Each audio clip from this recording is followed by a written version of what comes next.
Siapakah Nabi itu? Orang yang ditunjuk Allah untuk apa? Untuk menyampaikan risalah Allah. Nah, inilah yang kemudian belakangan muncul kelompok-kelompok yang radikal. Datang ke sini seakan-akan menjadi pahlawan, datang ke sini mencangkok, kemudian mencangkok kemudian mengkudeta peran para wali. Sekali lagi, mencangkok dan mengkudeta peran para wali. Dan kalau kemudian Ramadan kemarin di makam Syekh Abdul Manan di Batu Ampar, itu dzurriyyah-dzurriyyahnya sudah mengganti nama karena nama itu sudah dicangkok dengan marga yang artinya dihabibkan begitu. Diganti karena posisinya merasa bahwa dari ceramah-ceramah oknum-oknum itu merasa bahwa peran mereka lah yang membawa kemerdekaan negara ini. Nah, kelompok radikal belum lagi dengan kelompok-kelompok yang datang dengan menganggap orang yang paling suci. Maka inilah yang kemudian radik itu betul, bagus. Tapi kalau sudah masuk pada isme, paham, maka radikal ini akan menjadi sesuatu yang sangat keras. Karena tujuannya adalah dengan sikap dan semangat itu ingin mengubah tatanan yang sudah mapan dengan mengganti gagasan yang dianggap benar. Dan kalau kemudian Jumat kemarin kita kan sudah membahas tentang Khawarij kan.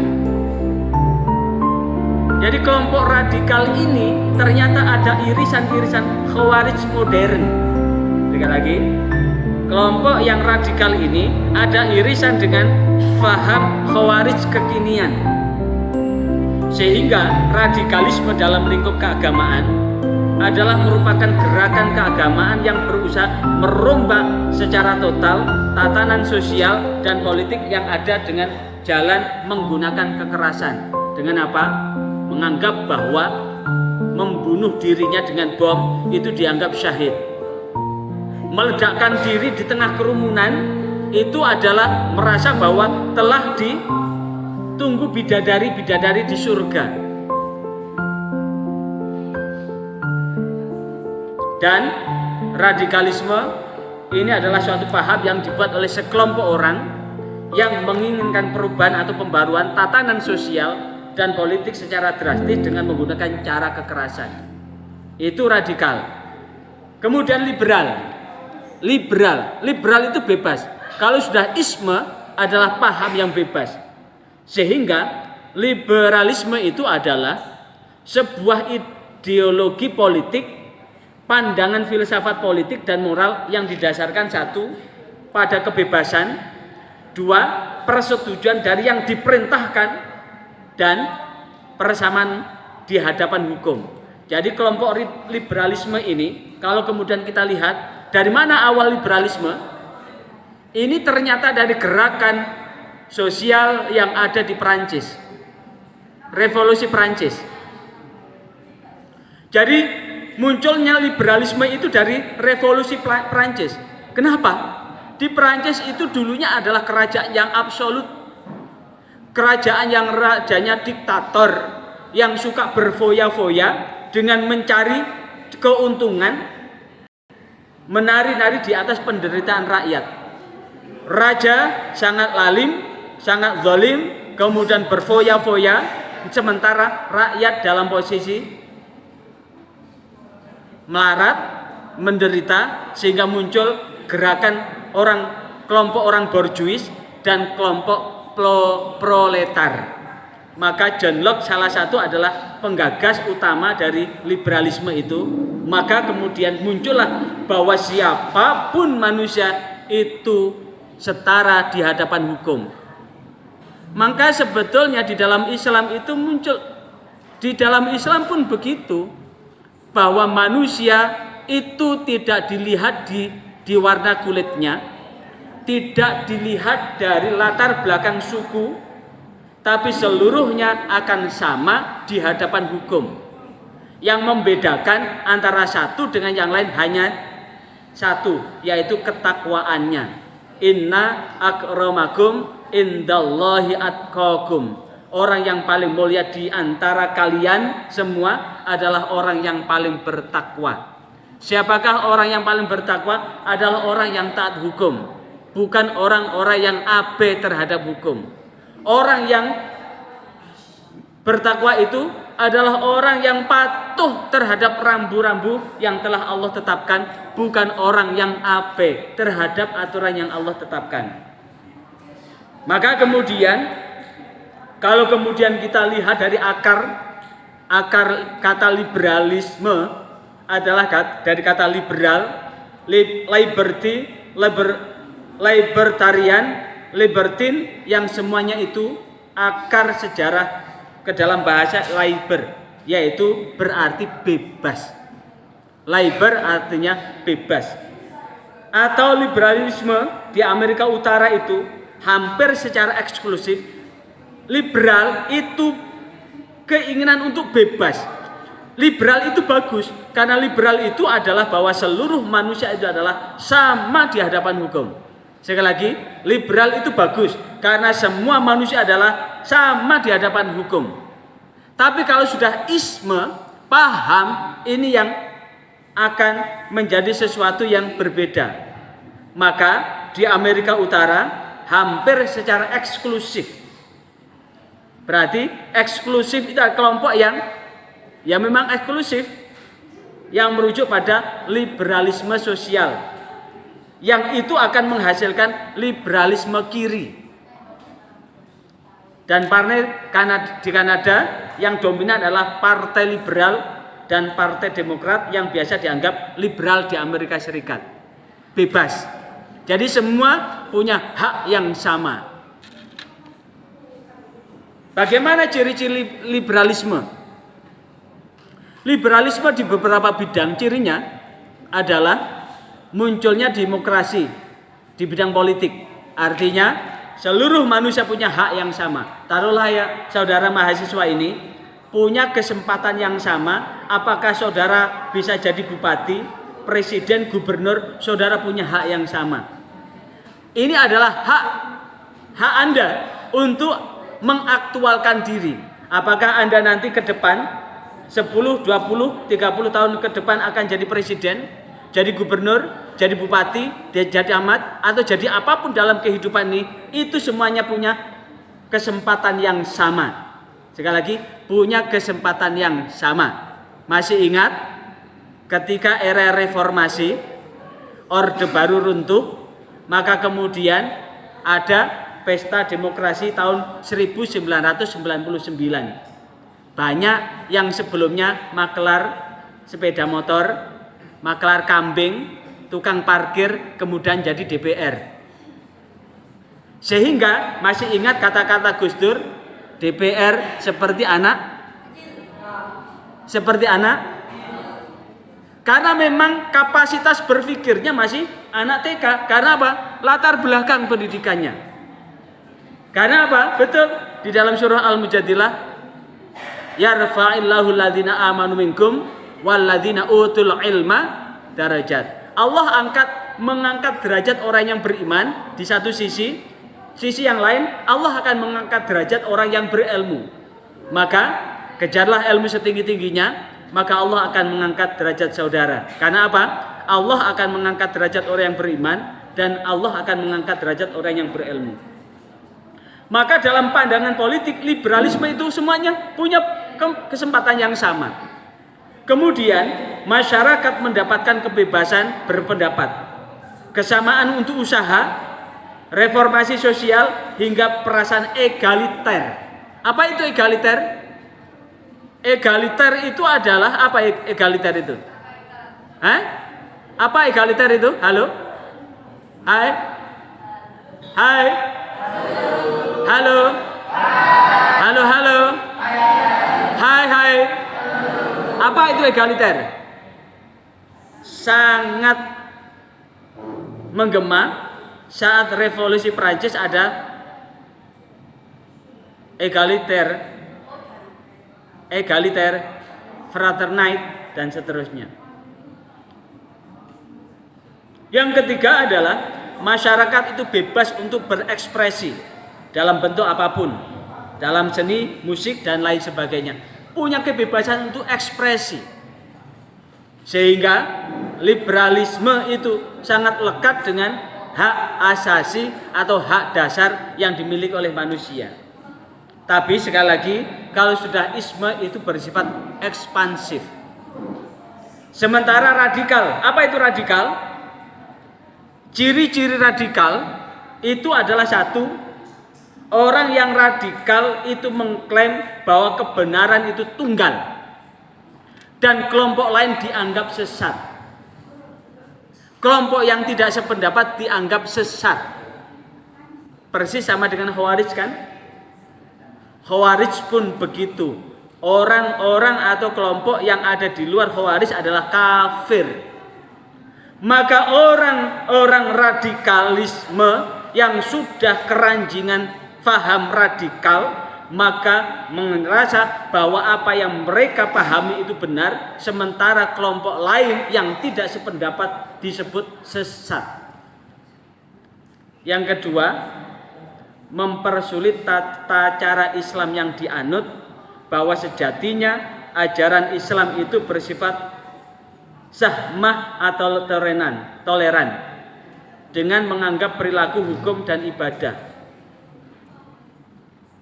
Sahmun itu sebetulnya sesuai dengan biqadri ta'ab manusia. Tapi orang radikal itu rigid banget. Contoh, karena orang radikal itu sangat terlek terhadap nas-nas, maka kemudian datang ke Indonesia pakai jubah sampai ngelembreh tanah, pakai jilbab sampai bokong, pakai apa ini, nakop dan sebagainya. Nampaknya begitu. Kenapa? Memahami begitu.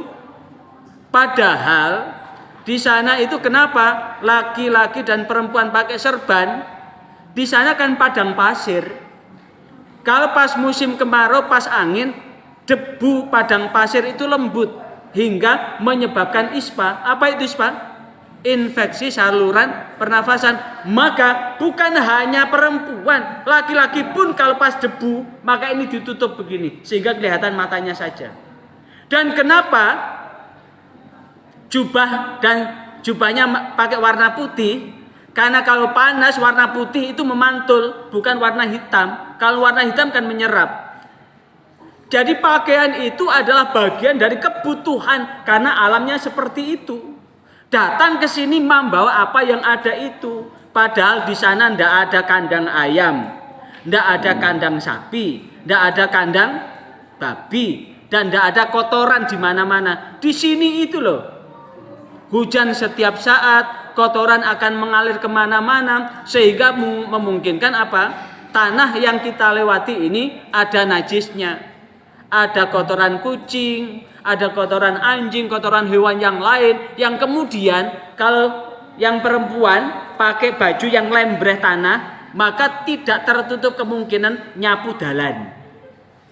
Lah saat nyapu dalan itulah yang kemudian tidak tertutup kemungkinan baju yang dipakai najis.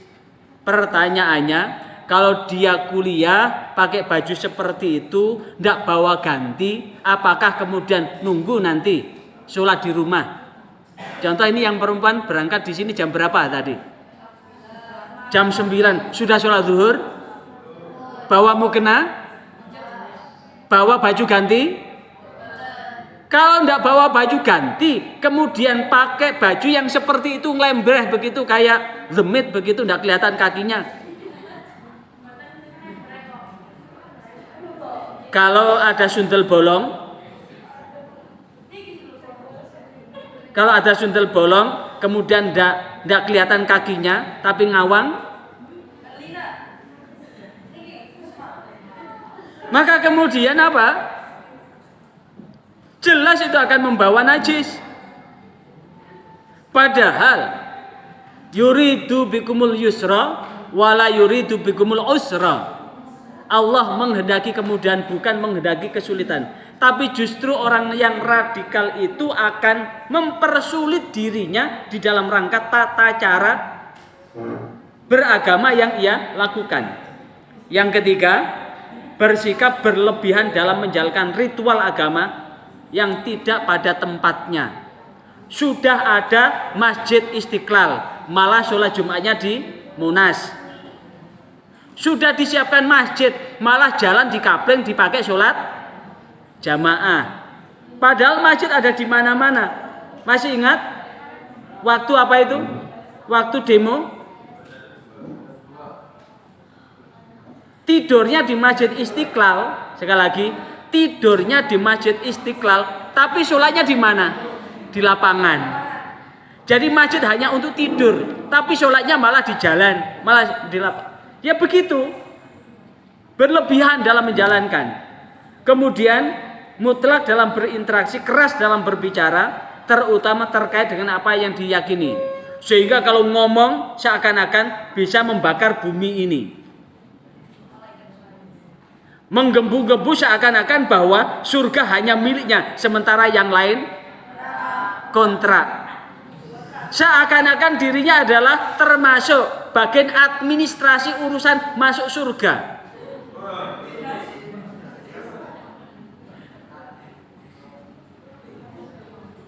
Dalam berdakwah pun hantam sana. Saudara-saudara, ziarah kubur itu sesat. Jadi gampang mengkafir-kafirkan orang lain, menganggap bahwa yang disampaikan itu paling benar. Yang kelima, orang yang radikal, yang paham radikal itu gampang berburuk sangka pada orang lain yang ada di luar golongannya, yang tidak sepaham dengannya.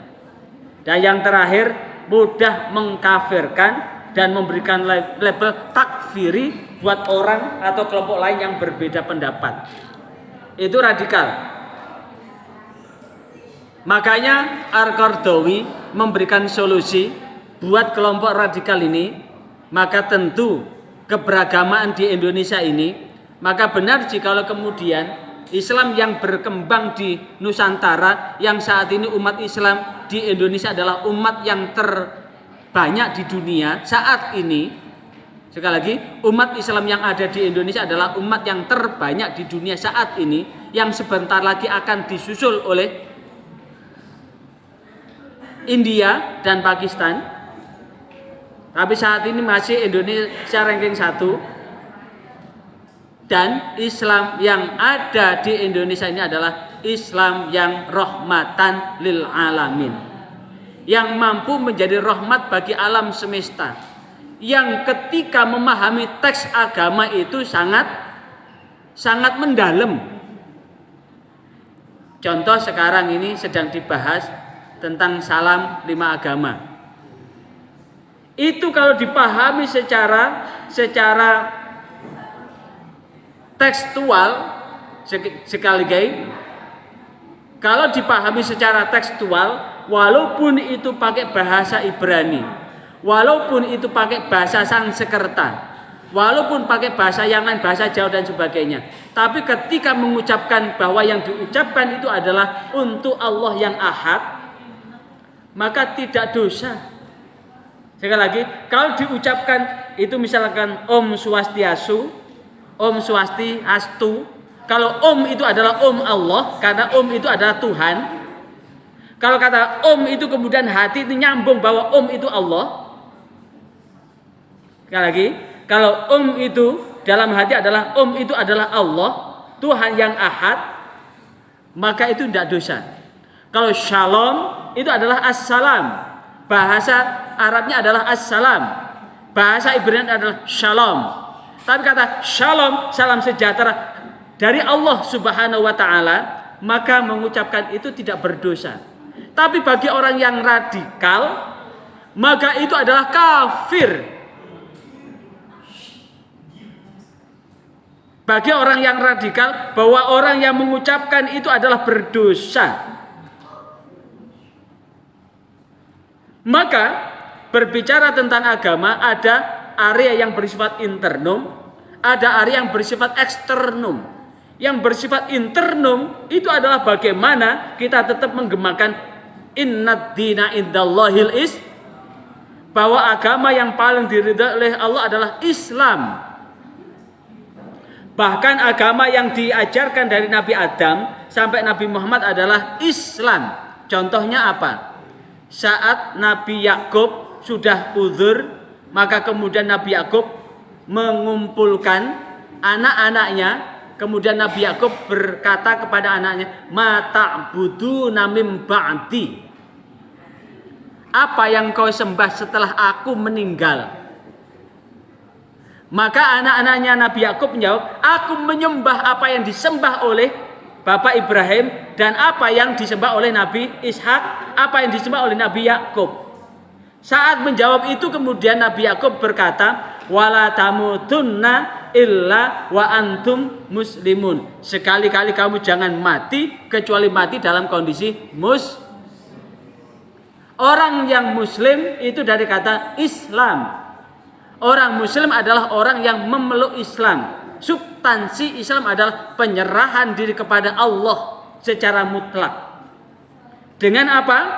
Menjadikan hidup di dunia ini senantiasa bermanfaat. Makanya Rasulullah menegaskan al-muslimu man salima mil lisanihi wa yadihi. Orang yang dikatakan muslim adalah orang yang mampu menyelamatkan muslim yang lain, orang lain mil lisani dari lisannya, wa yadihi dan perbuatannya. Maka obatnya supaya tidak radikal, maka hormati orang lain yang berbeda dengan kita. Jikalau kita merasa kita ini punya konsep yang benar, ambil cara-cara untuk berdialog. Ud'u ila sabili rabbika bil hikmah wal mau'izatil hasanah wajadilhum billati hiya ahsan. Ud'u, tunjukkanlah mereka ila sabili rabbik, kepada Tuhan, jalan Tuhanmu, bil hikmah dengan bijaksana, wal mau'izatil hasanah dengan mau'izah nasihat yang baik, wajadilhum dan berdebatlah, berdiskusilah, tapi hiya ahsan, dengan yang lebih baik. Berarti menang tidak harus ngasorke. Kalau orang menang tidak harus merendahkan orang lain. Tapi kalau kita ingin menang, maka menang secara terhormat. Yang kedua, bahwa kita tetap yakin siapapun manusia yang ada di muka bumi ini, sekali lagi, siapapun manusia yang ada di muka bumi ini adalah anak cucu Nabi Adam. Jadi kalau kemudian ada orang datang, aku lebih mulia dari dirimu. Bahkan ada oknum yang mengatakan bahwa seorang tanda kutip yang maksiat itu lebih mulia daripada 60 kiai. Maka orang yang berkata seperti itu adalah karakter dari orang Yahudi yang sombong. Sekali lagi, orang yang berkata begitu adalah karakter orang Yahudi yang sombong. Maka kemudian tetap yakin siapapun orangnya, apakah yang pesek, yang hidung mancung, yang lemu, yang kurus, yang tinggi, itu semua adalah manusia. Semua manusia adalah anak cucu Nabi Adam. Jelek-jelek begini adalah anak turun Nabi. Nabi siapa? Nabi Adam. Maka siapapun orangnya, apapun sukunya, apapun ras warna kulitnya, dan apapun agamanya, mereka adalah tetaplah manusia, anak cucu Nabi Adam. Karena kesadaran ini, maka apapun yang terjadi tetap kembangkan ukhuwah basyariah. Apa? Ukhuwah basyariah adalah saudara sesama manusia. Manusia itu dalam bahasa Jawa menungso. Tahu menungso? Menungso iku tembung Jawane menus ora rumangsa. Dikei nikmat kurang nikmat, dikei enak kurang enak. Kenapa? Karena manusia itu digandoli nafsu inilah yang kadang-kadang menghilangkan akal nafsu ini kadang-kadang menghilangkan akal sehat. Ketika akal sehat manusia kemudian dikalahkan oleh nafsunya, maka akan menjadikan manusia itu merasa lebih terhormat dibandingkan yang lain. Masih ingat bahwa sesungguhnya ketika ada orang kemudian membangga-banggakan nenek moyangnya tapi tidak sesuai dengan perilaku nenek moyangnya, maka Allah akan merendahkan harkat dan martabat dia. Makanya yang diajarkan oleh para kiai, para wali itu adalah apa? Yang diajarkan apa? Seorang pemuda laisal fata, bukanlah dianggap seorang pemuda adalah mayyaqulu man abahu. Bukanlah seorang pemuda jikalau dia selalu berkata siapa bapaknya. Walakin fata, akan tetapi seorang pemuda adalah mayyaqulu, yang berkata ha anadha, inilah aku. Berarti seorang pemuda hebat itu bukan membangga-banggakan siapa bapaknya, siapa nenek moyangnya, tapi yang dibanggakan inilah aku. Dengan segenap kepercayaan diri untuk memantapkan diri menjadi orang yang terbaik dalam kehidupan ini, yang akan senantiasa gigih di dalam berjuang. Maka itulah yang kemudian di dalam rangka menangkal perasaan yang paham yang radikal, maka perlakukan seluruh manusia itu secara manusiawi dengan penuh persaudaraan. Yang ketiga, tidak melawan mereka dengan sikap yang sama, ekstrim dan radikal. Kalau ada orang radikal berarti diem, biarkan. Kalau ada orang marah, maka jangan turuti. Kenapa? Kalau ada orang marah, dilanjutkan marah, jadinya bertengkar. Misalkan ingin punya suami kan? Ingin punya istri kan? Nanti kalau sudah menikah, kalau marah gantian ya. Lek gantian, rungokno ae. Anggepen lek dirungokno gak enak, anggepen black apa? Black rusak atau radio rusak. Ya. Kalau ada ngomel-ngomel, anggap bahwa itu radio rusak. Berarti di dalam rangka menghadapi orang radikal, ndak usah dilawan. Apa yang mereka lakukan akan mati dengan sendirinya. Contoh, Jawa Timur ini mempunyai karakteristik khusus. Jika ada sesuatu yang nyeleneh kemudian diusik, semakin banyak. Di daerah Wage ada seorang yang mengaku nabi, yang kemudian mengajarkan dengan ajaran yang rodok aneh begitu, tapi kemudian diusut sama Polda. Semula tambah lama tambah habis, tapi begitu diusut Polda, semakin banyak jamaahnya. Masih ingat dulu Inul Daratista dengan goyang ngebornya, yang saat kemudian berkonfrontasi dengan Rhoma Irama. Masih ingat kan? Semakin banyak orang yang ahli maksiat kemudian semakin mendorong dan mendukung kan? Bahkan sampai kemudian dibuatkan lagu sehingga menjadi tambah terkenal. Tapi alhamdulillah sekarang sudah bertaubat, sudah menjadi orang yang muslim, yang bagus, orang yang lembut. Artinya apa? Bahwa ketika ada orang radikal, maka biarkan. Yang kedua adalah bentengi masyarakat sekitarnya dengan Islam yang rahmatan lil alamin. Yang ketiga, masyarakat diberi kebebasan berpikir agar apa? Terwujud dialog sehat dan saling mengkritik yang konstruktif sehingga bertampak empati antar golongan.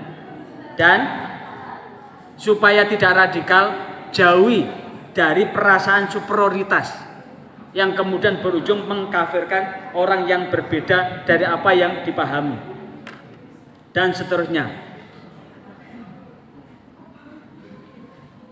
Kalau dengan persepsi masing-masing, maka tentu di satu sisi akan menimbulkan sikap yang radikal. Di sisi yang lain, kalau kemudian melihat ketimpangan-ketimpangan orang yang kelihatan soleh, orang yang ke sana kemari memakai jilbab, tapi jilbab hanya sebagai topeng. Orang yang ke sana ke sini memakai serban, tapi hanya sebagai topeng. Masih ingat Abu Jahal, Abu Lahab itu adalah berjubah dan berserban. Tapi Abu Jahal dan Abu Lahab. Maka kemudian memunculkan di sisi yang lain akan muak dengan nilai-nilai agama. Ketika muak dengan nilai-nilai agama, maka muncul dia akan abai terhadap nilai agama, sehingga muncul bahwa orang itu adalah bebas. Maka paham liberalisme itu adalah orang yang bebas. Apakah sholat atau tidak bebas, apakah beragama atau tidak bebas. Maka orang liberal itu memegang agama itu seperti pakai baju. Hari ini Islam, besok ganti lagi, besok ganti lagi, besok ganti lagi. Sehingga semua agama diikuti. Kalau hari ini seorang laki, misalkan ada seorang laki yang berpaham liberal begitu, saat ketemu gadis Muslim maka dia masuk Islam. Begitu cintanya hilang, ketemu gadis Kristen, masuk Kristen.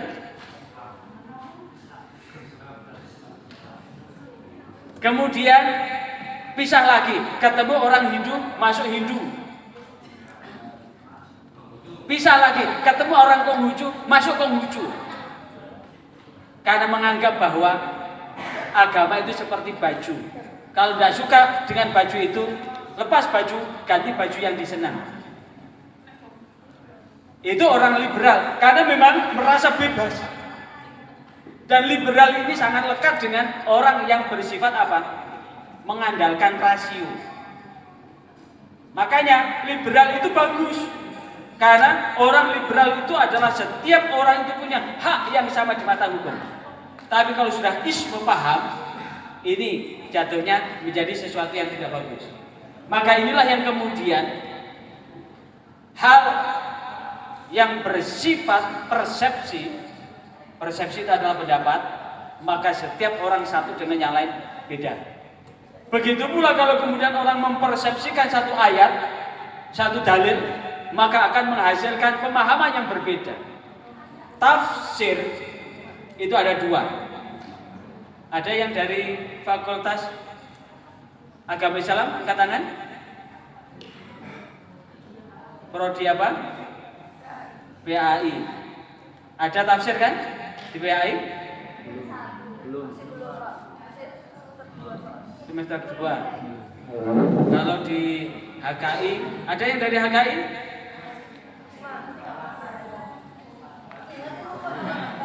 Nah, ini.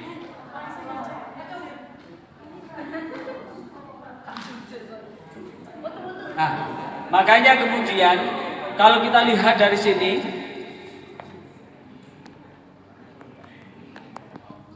orang yang eksklusif itu akan membentuk kelompok. Ketika sudah terbentuk kelompok, maka kelompok ini merasa bahwa kelompok ini paling benar, paling bagus. Kalau sudah membentuk kelompok eksklusif, maka akan muncul namanya superiority, superior, orang yang merasa lebih mulia. Setelah superior, maka akan membentuk apa? Sikap yang intoleran. Apa intoleran? Maka abai terhadap keberadaan orang lain. Kalau sudah intoleran, apa yang terjadi? Maka dia akan memahami bahwa ideologi yang dia pegang itu adalah yang paling bagus. Itulah yang kemudian akan muncul kelompok-kelompok khawarij kekinian, sehingga pada ujungnya akan, kalau sudah menjadi paham, itu sifatnya ekspansi, berusaha untuk mempengaruhi orang lain, mencari pengaruh, mencari pengikut. Dan inilah yang kemudian akan menjadi bagian yang tak terpisahkan di dalam rangka apa? Membentuk kelompok-kelompok yang bikin sebuah kehidupan di tengah heterogenitas itu akan menjadi terganggu. Dan paling tidak dalam orang beragama itu ada dua kelompok. Kelompok yang pertama, bahwa agama ini bersifat fungsional. Sekali lagi, orang beragama itu ada dua macam. Yang pertama bersifat fungsional. Orang beragama itu supaya tidak kacau. Kalau agama itu dari bahasa Sanskerta tidak gama kacau. Agama adalah tidak kacau. Nilai-nilai agama adalah nilai-nilai yang diajarkan supaya kehidupan manusia ini tidak kacau. Kalau kemudian dirunut dari substansi agama yang ada, mulai dari Islam. Kalau Islam, Yahudi, Nasrani itu dari agama yang sama, agama samawi. Yang kemudian ke belakang untuk Yahudi, Nasrani ada beberapa kitab suci yang sudah diubah. Ada agama yang bersifat non samawi yang muncul dari nilai-nilai kehidupan. Makanya kalau kemudian saudara ketika melihat film Mahabharata, dialog-dialognya yang muncul itu tidak bertentangan. Nilai-nilai keluhuran, nilai-nilai kemanusiaan yang didialogkan di situ tidak ada satupun yang bertentangan dengan nilai-nilai yang ada di dalam Islam. Artinya apa? Berarti di situ ada irisan-irisan nilai-nilai yang dibawa oleh para nabi. Apa yang di dalam Konghucu ada nilai kebenaran-kebenaran, itu juga ketika mengajarkan nilai-nilai kebenaran tidak bertentangan dengan nilai-nilai yang ada di dalam Islam. Berarti saat memberikan nilai kebenaran yang ada, itu juga ada irisan dengan nilai-nilai yang diajarkan oleh Nabi. Karena munculnya kan jauh sebelum lahirnya Kanjeng Nabi Muhammad SAW. Maka nilai agama bagi orang pemeluk agama mempraktekkan agama itu secara substantif dan inklusif. Apa itu substansi? Substansinya itu apa? Misalkan pakai jilbab, substansinya pakai jilbab itu apa? Substansi pakai jilbab itu sebetulnya yudnina min jalabibihina, itu adalah untuk menutup ini. Kenapa? Karena ada yang besar, ada yang kecil. Kalau yang pas besar diginikan, maka bagi anak-anak yang mata keranjang, maka akan dilihat begini. Omayadoh, uang sakune banyak. Lah, maka substansi adalah yudnina min jalabibihina. Kemudian konsep menutup aurat itu, kalau laki-laki coba sini mas, sini mas, iya sini mas, sini mas. Sekarang konsep aurat sekarang, ini kita akan berbicara tentang substantif inklusif. Aurat laki-laki itu dari util-utilnya mana mas? Betul enggak? Kalau laki-laki auratnya itu hanya util sampai dengkul. Kalaupun toh sholat hanya pakai anduk dari sini sampai dengkul sah, tapi nggak sopan. Tapi lebih sopan itu daripada perempuan yang pakai jilbab hanya dijilid tapi ini tetap.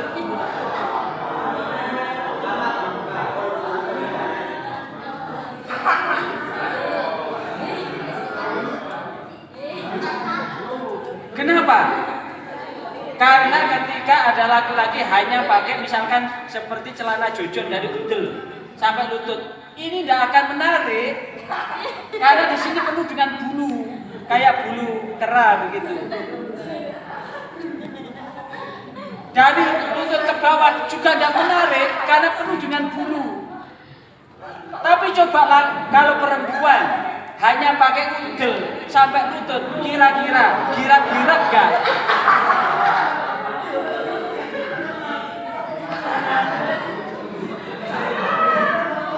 Kira-kira enggak mas?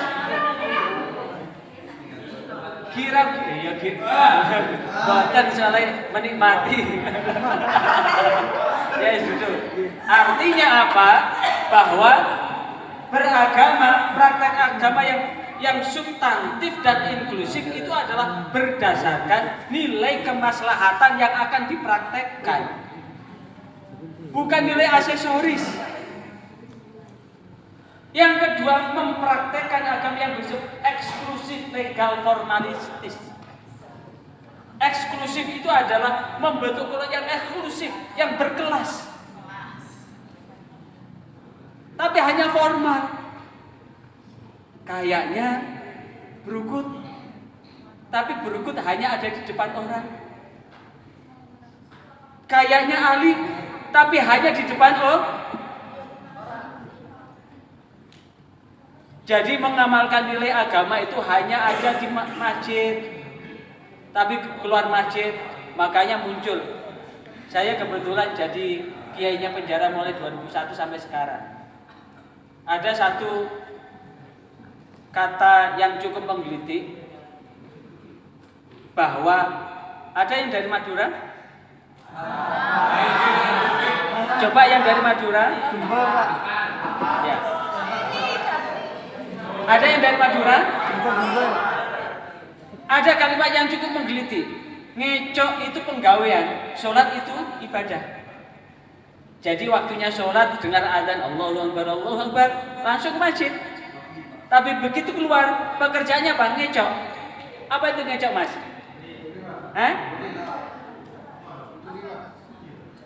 Karena ngecok atau mencuri itu pekerjaan.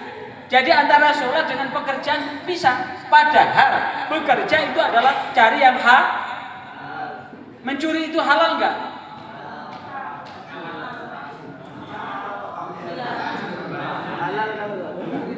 Itulah yang kemudian dua arus ini ada dalam tatanan kehidupan ini. Di satu sisi kelompok yang radikal betul-betul melaksanakan, tapi apa yang dilaksanakan ini betul-betul merasa paling sempurna, yang lain salah. Ini yang paling sempurna seakan-akan merasa paling sempurna, seakan-akan dirinya adalah pemegang kunci surga atau sudah dapat label lisensi ahli surga.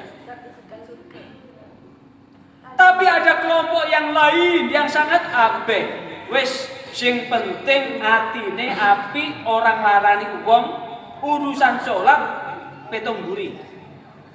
Nah, pertanyaannya, ada orang yang sangat bagus, tidak pernah berbuat dosa, tidak pernah nyakiti orang, dermawan, tapi tidak pernah sholat, tidak baca syahadat, masuk surga enggak?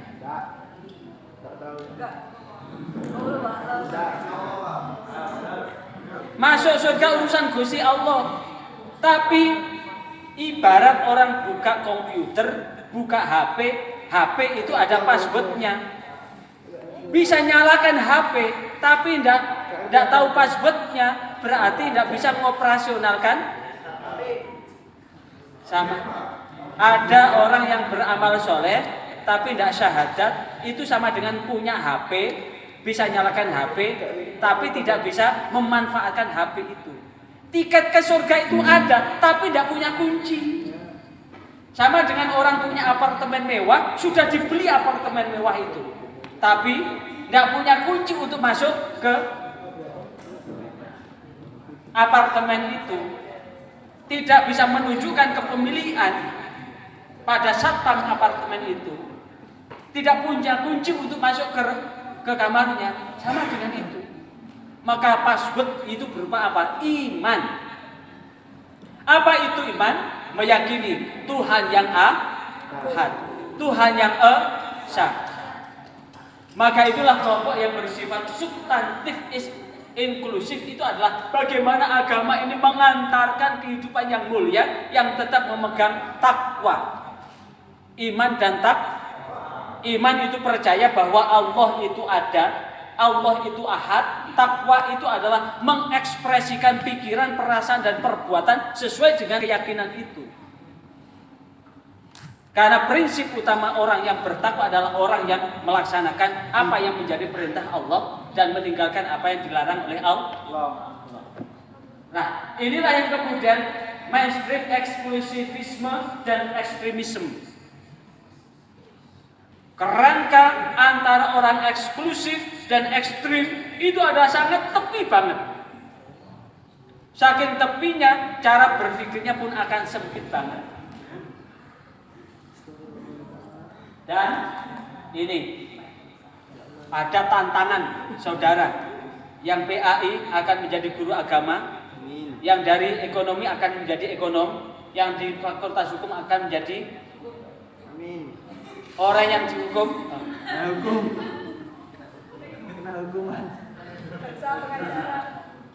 Maka tentu dalam kehidupan ini, apapun bentuknya, ekstrim kanan maupun ekstrim kiri, akan merugikan orang lain. Dan keberagaman orang ini banyak.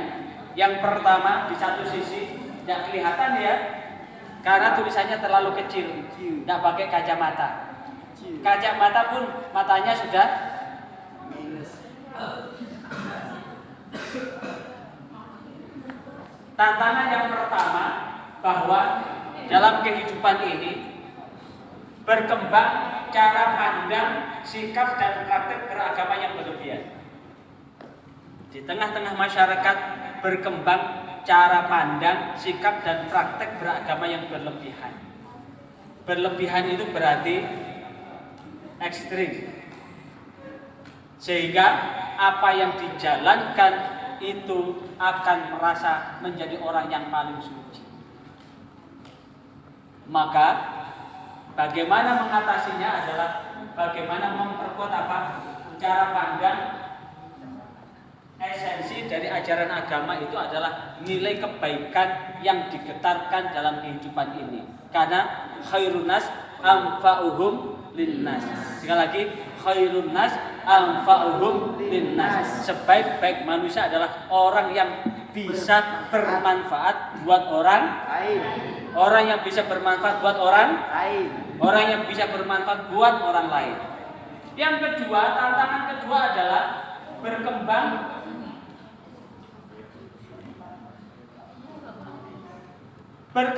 tafsir keberagaman yang bersifat subjektif. Tafsir keagamaan yang bersifat subjektif itu yang kemudian setelah menafsirkan merasa bahwa tafsirnya yang paling benar, sementara yang lain salah. Maka disinilah kenapa sampai detik ini antara NU dan Muhammadiyah belum bisa bersatu. Di satu sisi yang NU sangat kental dengan Syafi'iyah, dengan wudu Syafi'iyah, yang Muhammadiyah sangat kental dengan wudu Hanabilah atau Imam Hambali, yang cara batalnya pun beda. Kalau cara Syafi'iyah, laki perempuan yang bukan muhrim bersentuhan kulit yang tanpa ada batasan batal. Yang Muhammadiyah, laki perempuan berjabat tangan, berpegang tangan, tidak batal. Karena batalnya itu adalah ketika bersahwat. Tapi siapa tahu bersahwat atau tidak, tidak tahu kan? Tidak tahu. Tapi sekali lagi itu ada contohnya. Itu adalah bagian dari tafsir terhadap apa? Al-Quran surah Al-Ma'idah ayat 6. Wa idza kuntum ila shalah faghsilu wujuhakum wa aydikum ilal marafiq wamsahu biru'usikum wa arjulakum ilal ka'bain. Menerjemahkan antara membasuh muka, membasuh tangan, mengusap kepala, membasuh kaki, itu nafsirkannya beda. Nah, bedanya menafsirkan maka menimbulkan cara yang berbeda. Ketika tata caranya berbeda, batal wudunya juga berbeda. Maka bagaimana selaku orang yang intelektual, orang yang dikasih kesempatan Allah untuk bisa menuntut ilmu dan memahami praktek-praktek beragama, maka bagaimana sisinya bahwa masyarakat perlu dimelekkan bahwa masing-masing ada tata cara yang berbeda sehingga konsekuensi hukum pun berbeda. Itu masyarakat perlu tahu supaya apa? Tidak menimbulkan orang yang ekstrim, merasa paling benar dan seterusnya. Dan inilah, masih ingat bom bunuh diri? Ini dia pinter banget itu waktu kuliah, pinter itu orang teknik itu. Tapi karena apa? Cara pandang, sikap praktek beragama yang berlebihan, ekstrim itu, sehingga mengesampingkan martabat kemanusiaan. Setiap orang butuh hidup. Tidak tahu bahwa ketika melakukan bom bunuh diri ada orang Muslim yang ada di situ, yang dia punya istri dan anak-anak. Masih ingat bom Bali? Di bom Bali itu banyak orang-orang Islam yang jadi korban, banyak anak-anak yang kehilangan orang tua. Itu tidak difikirkan karena apa? Terlalu ekstrim di dalam menyikapi. Kemudian ini satu ini apa? Berkembang klaim kebenaran yang subjektif dan pemaksaan kehendak terhadap tafsir agama serta pengaruh kepentingan yang lain. Apa? Akhirnya apa? Ada tindakan yang intoleran. Apa intoleran? Tidak toleran terhadap orang lain dan berkembang semangat beragama yang tidak selaras dengan kecintaan berbangsa dan bernegara.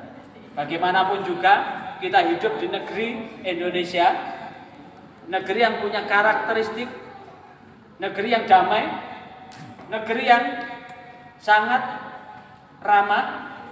Tapi begitu belakangan ini Indonesia terusik dengan beberapa kelompok yang mencabik kerukunan yang ada di negara ini.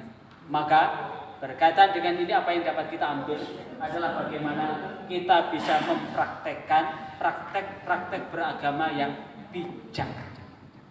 Yang bijak. Di satu sisi tidak bertentangan dengan Al-Quran dan hadis dan apa yang sudah diijtihadkan para ulama yang menjadi rujukan kita, yang menjadi literasi kita. Tapi sisi yang lain kita mampu berdampingan dan tetap yakinlah bahwa siapapun manusia yang ada di muka bumi tetap adalah anak cucu Nabi. Nabi siapa? Karena itu menungso lek kepengen menungso bahasa Jawanya wong. Wong lek kepengen diwongke wong kudu ngwongke wong. Lek wis gak ngwongke wong, mongko wong iku dudu wong maneh. Contone ana wong mlebu kelas teko wis telat, gak ngucap salam, gak kemudian menyampaikan mohon maaf Pak, saya telat karena kendaraan. Tapi tiba-tiba masuk pintu sambil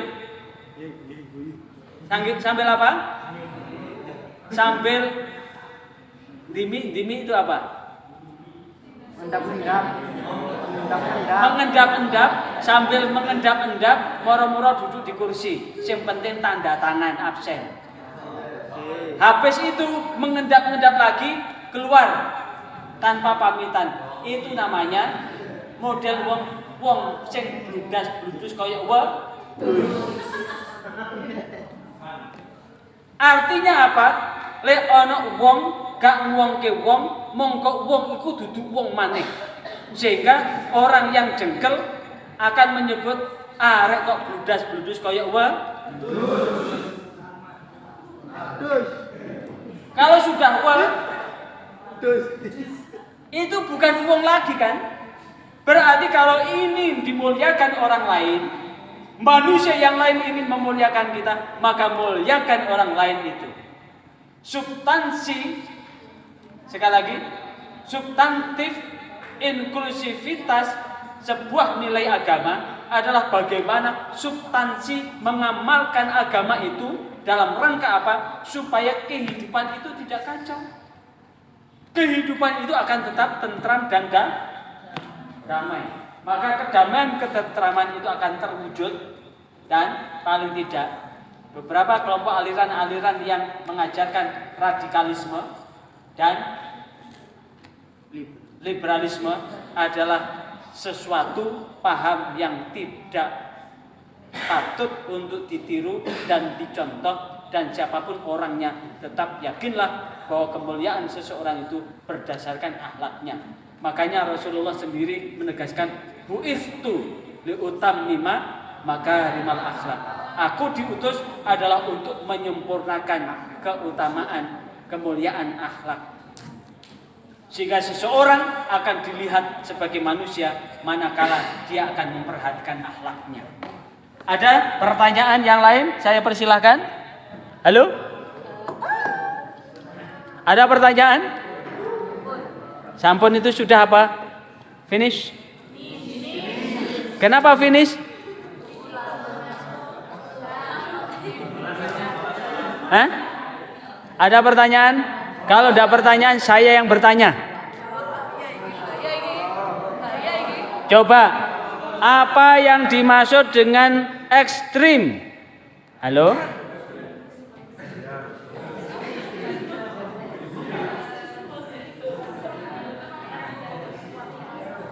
Apa yang dimaksud dengan ekstrim? Ekstrim, masih ekstrim. Ekstrim, arti ekstrim secara bahasa apa? Apa ekstrim? Melampaui batasan dan kewajaran. Ekstrim terlalu ke tepi. Ekstrim itu terlalu ke tepi. Kalau ada sudut jajaran genjang, kalau ke tepi berarti semakin sempit kan? Kalau ekstrim diganti isme, paham ekstrim itu berarti paham yang tepi banget. Paham yang tepi banget sehingga berlebihan. Kalau ekstremis agama berarti berlebih-lebihan. Maka akan muncul apa? Radikalisme. Radik itu artinya apa? Yang lagi apa? Radik. Bagus. Radik kok bagus iku lho. Ayo. Radik. Radikal. Radikal itu dari kata radik. Masa bebas radik? Yang bebas itu liberal. Radik. Radik kok dalam, bagus. Radik itu dalam. Dalam. Radik itu dalam atau mendalam. Radikal itu mendalam banget.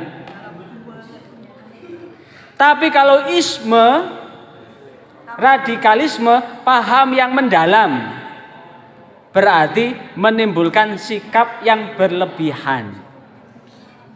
Sombong, angkuh, pengkuh.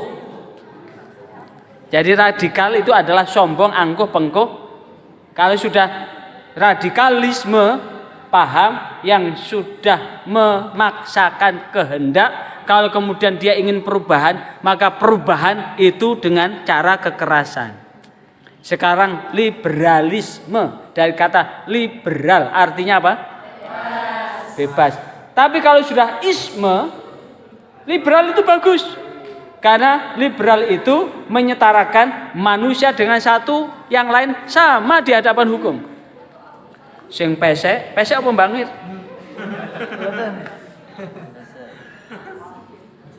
Baik yang keriting maupun yang setengah botak titik kayak aku.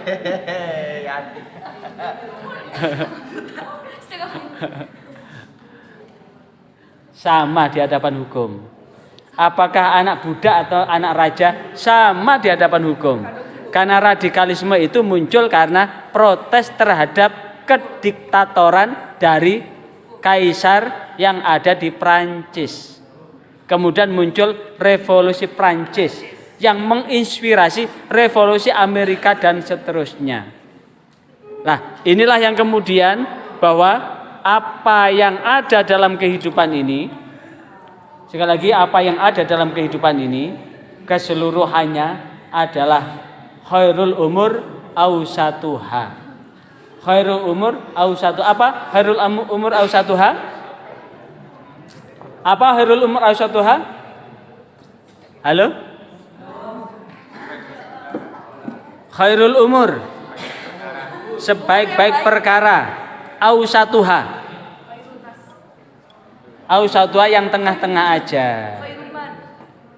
Sebaik-baik perkara itu yang tengah-tengah saja.